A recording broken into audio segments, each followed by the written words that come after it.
Para sa akin talaga, lahat ng bagay mayroong eksplanasyon. Kaya ang ginawa ko, pagka-cooldown namin lahat, nagpa-meeting ako.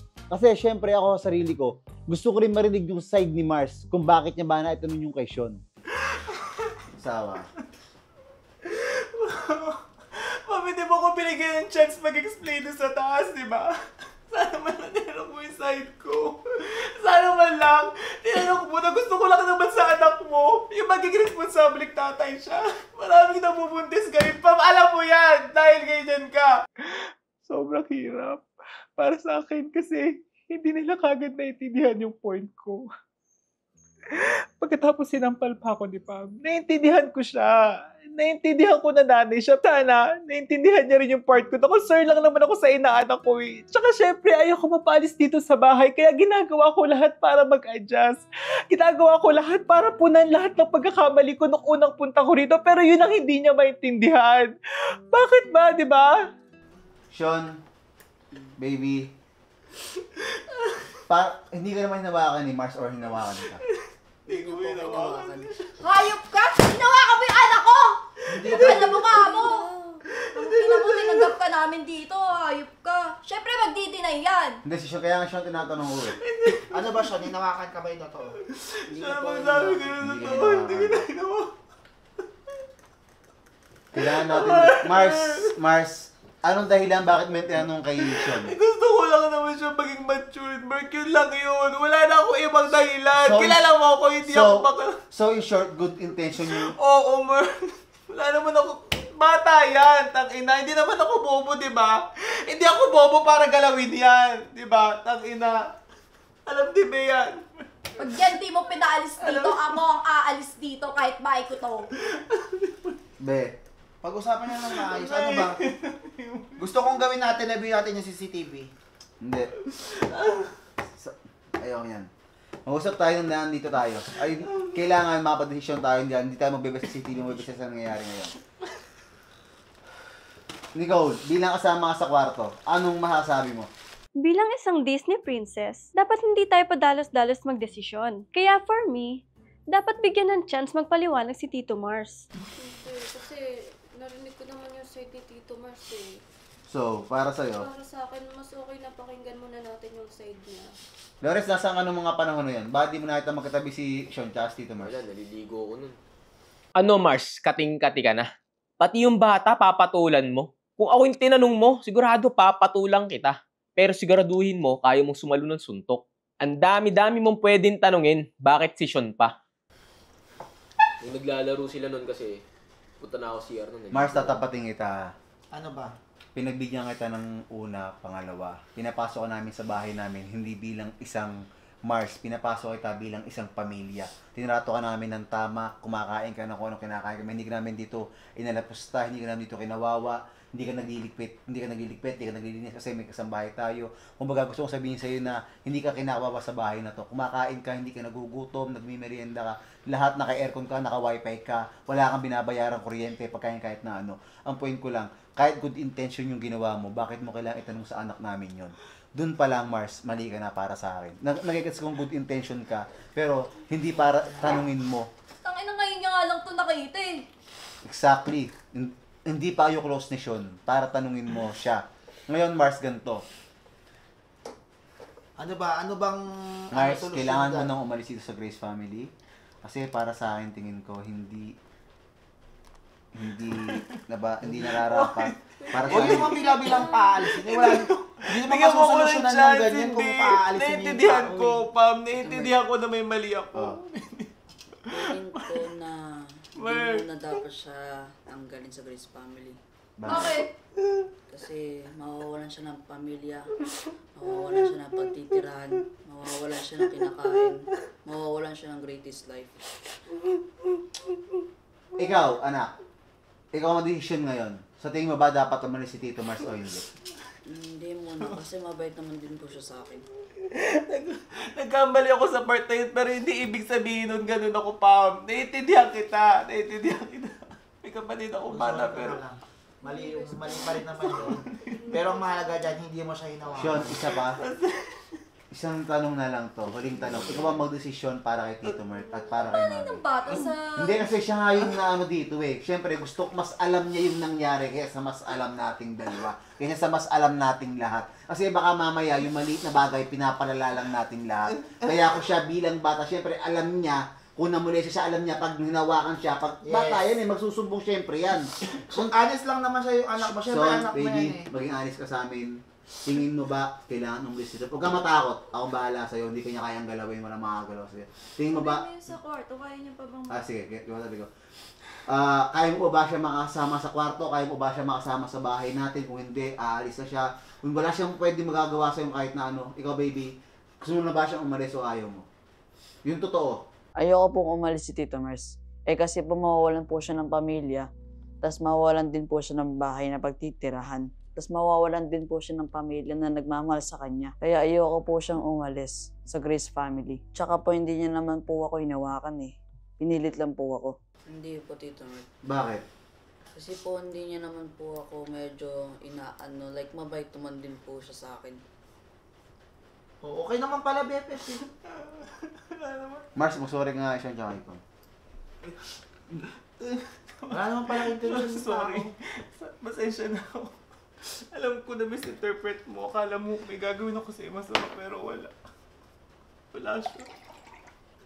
Ma'am, sorry. Alam ko galit ka sa akin. Alam ko hindi ako nag-ibang isina sa inyo dito, pero... Hindi ko maintindihan yan sa asawa ko kung bakit binibigyan niya pa ng pagkakataon na makapag-explain yung Mars na yan. Dapat nga pinalayas niya na yun eh. Pagkatapos ng ginawa niya sa anak namin, hindi ko kayang tanggapin na pinatawad ng asawa ko yung Mars na yan. Sorry na. Sorry na.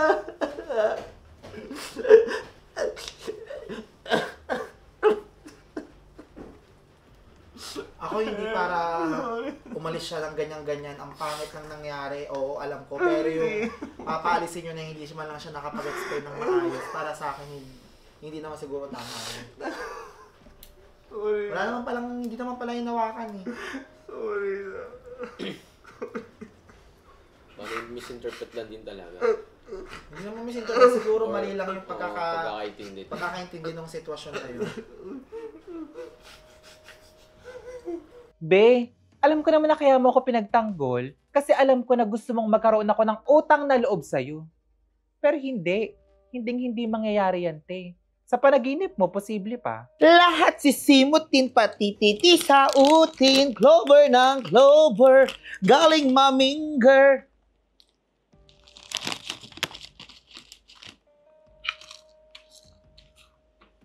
Excuse me, Mars. Nagmamakaawa ka nga sa akin eh. Saka lumuluhod ka.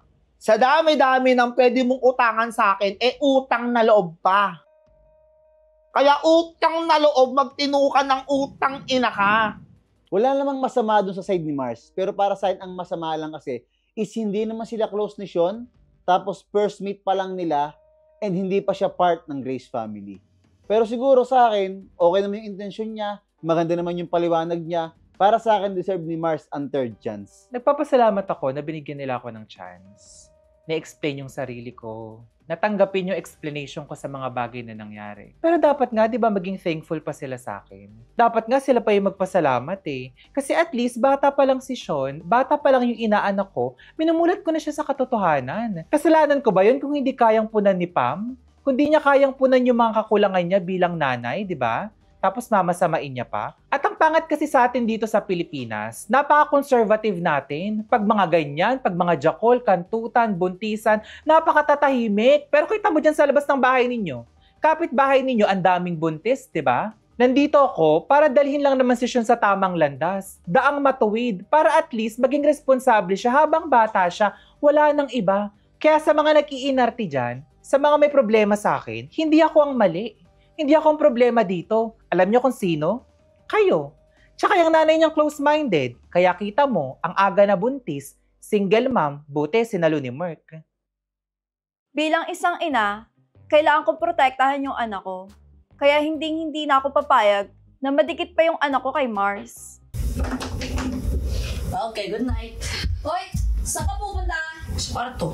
Hindi, dito ka matutulog. Dito ka sa tabi namin. Ha? Bakit? Dito ka. Bakit nga? Dito ka matulog. Madaming tao doon. Dito ka. Ayoko po dyan dahil meron pong tao. Malaki na po ako. Mami, big boy na po ako. Hindi ko na po kailangan na may kasamang matulog. Yung bata lang po ako nun, ngayon malaki na po ako. Tapos hindi niyo na po ako kailangan tawagin baby kasi po 13 na po ako.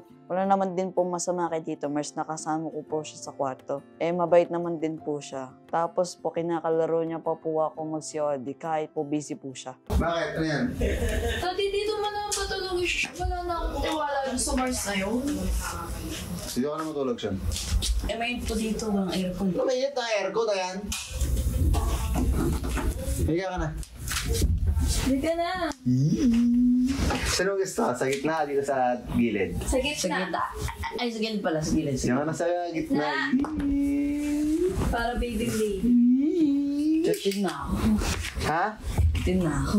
Oo, yan nga. Sige na, tulog ka na. Tama, ilaw daw. Oo, nasa yung pamputay ng ilaw, patay mo yan. Ayaw. May gano'n ayos yun. Ang sikip. Ang sikip. Kamin candy, tabi tulog. Mas okay na rin siguro to, nasa kwarto matulog si Sean. Yung last na tulog niya kasi siguro mga 2021 pa yata. And ngayon sobrang laki niya na, halos malalakihan niya na ako. Pero okay lang yun. And sobrang sayo ko na makakatabi namin matulog si Sean. Nainom mo naman. Maayos. Nainom mo naman ang gatas mo. Ha? Hindi po ako nagagatas, hindi po ako bata. Ayos na may gamang. Ay, si mamo. Pero wala akong makita kasi wala akong makita. Andun. Sean, bigyan ka naman ng ayos. Ay, bumodang tayan. Okay na, okay ka lang ba, ha? Hindi ka ba? Nahiga ka ba? Miga, ba't nakasantay Baka ikaw ka? natatakot ka na kaya hindi ka nagsasalita, ha? Nahiga ka ba? Wala tutulog na kanya, baba ka pa. Baka ikaw natatakot ka na kaya hindi ka nagsasalita, Shonix, ha? Sean, sigurado ka bang ayaw mo umalis si Mars? Opo. Baka mamaya, nagsisinungaling ka. Baka Kung binibrainwash ka tatakot ng mga yun, ha? Hindi, mabait naman din po siya. Hindi niya naman po ako sinasaktan. Bakit kailangan ba saktan ka muna para malaman mo sa tao kung mabait o hindi? Opo. Mali yan, Sean. Saktan ka man o hindi, pag meron silang ginawa sa'yo, pag na-feel mo na hindi ka safe sa kanila, it means hindi mo dapat sila makasama. Tingin mo ba safe ka kay Mars? Opo. Sure ka? Opo. Safe ka? Opo. Talaga ba? Opo. Sige, matulog na tayo. Lamig. Ay, kita siya.